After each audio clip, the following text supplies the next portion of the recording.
course, they had a whole flock of microphones there. They wanted me they wanted some comments from me, but I wasn't at liberty to do that. So all I could do is keep my mouth shut. And General Ramey is the one who discussed, told the newspapers, I mean the newsmen, what it was and to forget about it. It was nothing more than a weather observation balloon, of course, which we both knew differently. We left Roswell perhaps around 3:30 or 4 o'clock in the afternoon. As you can see, it's flat. It is very difficult. In fact, with just verbal directions, we never would have found it. We had to follow the rancher out there. The following morning, we went out to the site where the crash was. And what I saw, I couldn't believe there was so much of it. It was scattered over such a vast area. So we proceeded to pick up as much of the debris as we could, loaded in the wagon. We filled that up. It took us a good part of the day to do that, because it was such small fragments that we had to do a lot of picking. We found a piece of metal about a 1.5 to 2 feet wide and about 2 or 3 feet long. Felt like you had nothing in your hands. It wasn't any thicker than the foil out of a pack of cigarettes. But the thing about that got me is that you couldn't even bend it, you couldn't dead it. Even with a sledgehammer would bounce off of it. So I knew that I had never seen anything like that before. And as of now, I don't know what it was. It was not anything from this earth that I'm quite sure of. Because being an intelligence officer, I was familiar with just about all materials used in aircraft and in our air travel. This is nothing like that. It could not be. It could not have been. He passed away in 1988. He had his last tour of duty was in Vietnam, where he acquired Agent Orange. Ended up with cancer of the spine. He did not want to die at home. He wanted to die in a military hospital. And as he was laying on the gurney waiting to be loaded into the ambulance, he told me, he said, "Baby," he said, "the story is true." He said, "Don't let anybody try to tell you any different."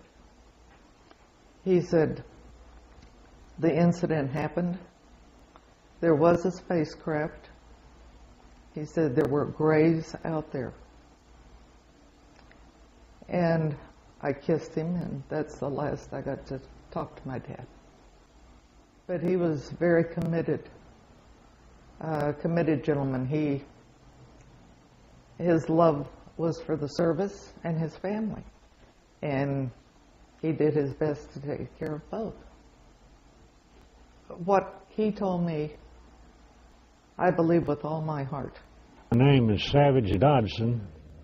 I was a young GI, 22 years old, at Roswell Army Airfield in 1947.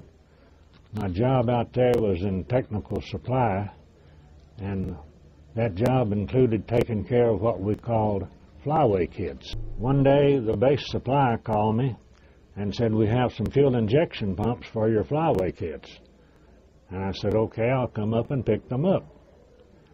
So I went to base supply in a weapons carrier and picked up 4 fuel injection pumps. When I came back by the supply unit, I told my friend and buddy there that we worked together, I said, "I'm going up to the hangar where the flyway kits are to put these injection pumps in there." I drove up to this hangar and backed the weapons carrier up to the personnel door and got out, and with my key I was about to open the door.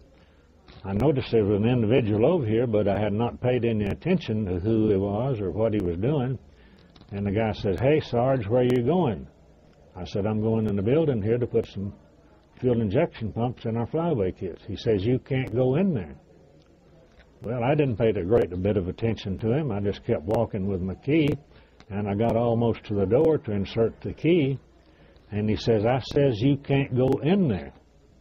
Then I looked at him to see who he was. I noticed he had on an MP armband, and he had a .45 on his hip. I said, "You and who else says I can't go in there before I saw this?" He says, "Me and this." and patted that 45 on his hip. So I said, okay. I turned around, put the key in the pocket, got in the weapons carrier, went back down to the section and told my friend H.T. White, he said, I thought you were going to put those injection pumps in the flyaway kits. I said, I was, but there's some guy up there with a 45 on his hip and won't let me in the building. And we passed it off and thought more of it. 3 days later, base supply called that we had some more parts up there for the flyaway kit. I went up and got that, added the fuel injection pumps that I was there with 3 days earlier, went up there, walked in, no problem. So why did the man keep me out of that building at that particular time? I do not know. Why they don't have to do it. It's not necessary. Tell these kids what they want to hear. That's easier and better for them. Nobody calls them silly. One night, I was a post-duty officer. Post-duty officer means that I was in control. For that night, I was the one that checked all the guards, checked all security areas. In fact, checked the whole post. I was the duty officer that night. And I went to the veterinarian section, and one of a sergeant I knew very well was sergeant of the guard that night. I told him, Sarge, how's everything around here? And he said, fine, sir. I told him, they told me to be careful to watch this area because you have a sense of something sensitive here. He said, you want to see it, sir? I told him, yes, let's go look. And I knew this sergeant very, he was a master sergeant. I went back, and there was 5 crates there, like 5 or 6, I think it was 5. I lifted one up, and here's this body there and floating in fluid. And I looked at it about 10, 15 seconds, not much more than that. So I put it back down and I said, Sarge, come on, get out of here now. I don't want to get you in trouble. Because I'm the duty officer, I can go around, walk around here. But you might get in trouble for coming back. Just come on, let's go, come out with me. So we went out, and I told him, where did it come from, Sarge? He said, well, 5 trucks are coming through here from an airfield in New Mexico, and they're heading for Wright-Patterson Air Force. So, and I started to figure, what was that? First I thought it was a child, because it was small. Then I looked at this head and all, right away, and this was only happened in a matter of seconds. Then I put the end back down, and the head was different, the arms were spindly, the body it was gray. So right at that moment I figured, I don't know what this thing is. So like in the intelligence business, I just better put it in the back of my head here. I was married to George Bush, the brother of Miriam, and her name was Miriam Titus whenever I knew her. She worked at the hospital, at the base hospital. She was an executive secretary there, had a high security rating. The head of the hospital there came to her one evening or one afternoon and said, I think there's something you would like to see. And he took her down to the surgical suite or whatever it was in the hospital where they had brought these beings, and they took her into the room and she saw them. They wouldn't let her get close to them, but she stood by the doorway and looked at them. As she was looking at them, one of them moved its middle finger on its hand. The hand moved. So it was, whatever it was living at that time. She went home that evening, and she was excited about what she had seen, and she sat at the dinner table and told the family what she had seen and what they had told her had happened. And they were all interested and asked questions, and the next day when she came in from work, she was very somber, and she just told them, don't ever mention what I told you, and don't ever ask me anything about it. And she was very frightened. The chief intelligence officer at the base, Major Jesse Marcel Sr., was sent out to the ranch to collect the crash debris and transport it to the Army Air Force headquarters for examination. In the meantime, newspapers all over the western United States picked up the story. But before Marcel had landed his plane and strange cargo, the Air Force issued a second bulletin. By the time the B-29 with Jesse Marcel and some of the wreckage got to the headquarters 2 hours after they left in Fort Worth, Texas, the fix was already in to kill the story. The second press release was far different from the first, saying the wreckage was actually from a weather balloon. Could the Army's top intelligence investigators have committed such a basic blunder, failing to recognize the mundane remains of a weather?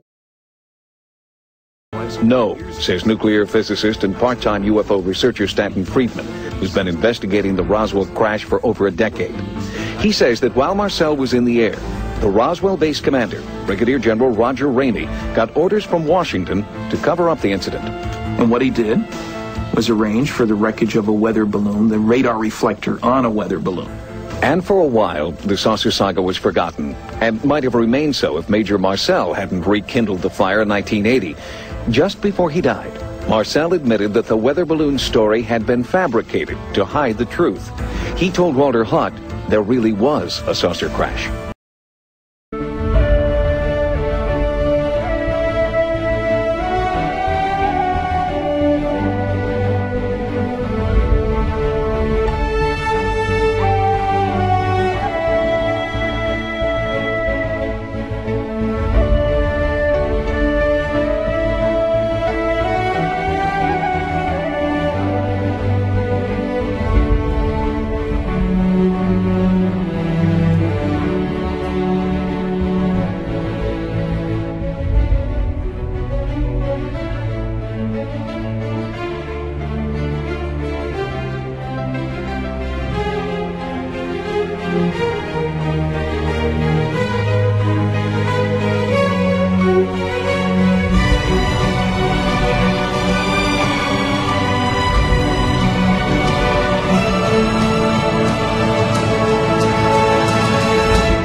We have consistent testimony.